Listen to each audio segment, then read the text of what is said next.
코로나19 신규 확진자는 689명으로 사흘 연속 600명대 후반을 기록했습니다. 정부는 수도권을 중심으로 한 확산세가 꺾이지 않고 있다고 보고 수도권 방역에 총력을 기울일 방침입니다. 취재기자 연결합니다. 신현준 기자.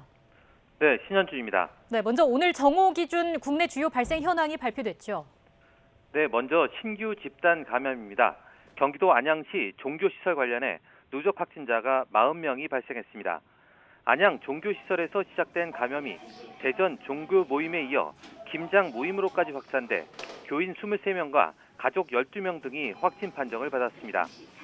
인천 부평구 일가족과 증권회사 관련은 6일 첫 확진자 이후 26명이 추가돼 누적 27명입니다. 부평구 가족 7명과 부천시 증권회사 15명, 서산 일가족 김장 모임에서 5명이 확진됐습니다. 강릉시 기타 강습도 확진자가 11명 나왔는데 첫 환자인 강사가 기타 강습 때 마스크 착용이 미흡했던 것으로 나타났습니다. 경남 창원시 음악 동호회도 5일 첫 환자 이후 10명이 추가돼 총 11명이고 창원시 식당 관련도 지난달 21일 첫 환자 이후 누적 확진자가 10명입니다.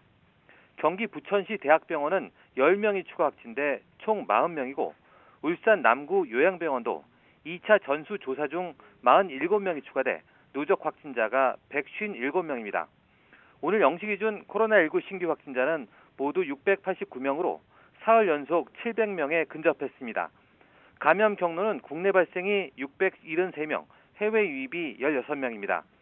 국내 발생을 지역별로 보면 서울이 250명, 경기 225명, 인천 37명 등 수도권에서만 512명이 나왔습니다. 사망자는 8명 늘어 누적 572명이고 위중증 환자는 3명 줄어 169명입니다.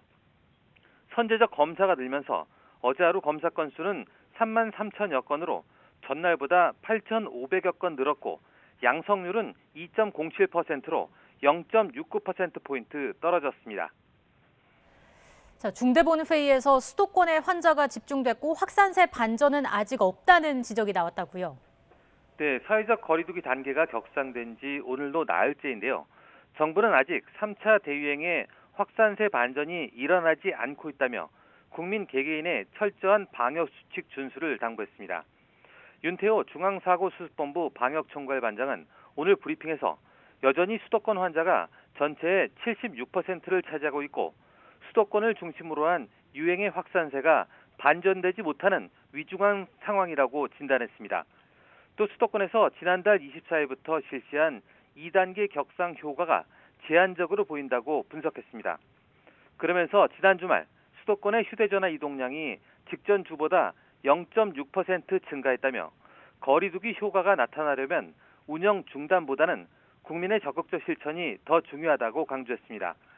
다만 3단계 격상을 선제적으로 검토하기에는 사회적 피해가 너무 막대하다며 현재 단계에서 환자 증가 추이를 반전시키는 게 중요하다고 답했습니다. 네, 그리고 정부가 코로나19 선제적 검사를 강조하고 있는데 신속 항원 검사에 대해서도 건강보험을 적용하기로 했다고요. 네, 코로나19 감염 여부를 빠르게 확인할 수 있는 신속 항원 검사에 건강보험이 적용됩니다. 중앙재난안전대책본부는 오는 14일부터 응급실과 중환자실, 의료 취약지 등에서 코로나19 의심 환자한테 시행하는 신속 항원 검사에 보험을 적용한다고 밝혔습니다.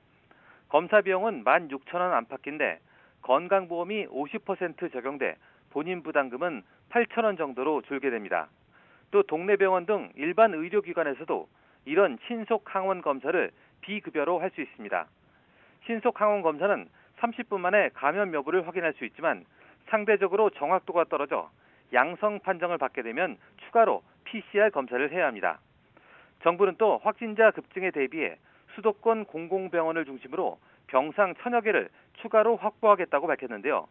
무증상이나 경증 환자가 머무르는 생활치료센터도 오늘 수도권에 6곳을 추가로 개소해 1,000여 명을 더 수용할 수 있다고 설명했습니다. 지금까지 사회부에서 YTN 신현주입니다.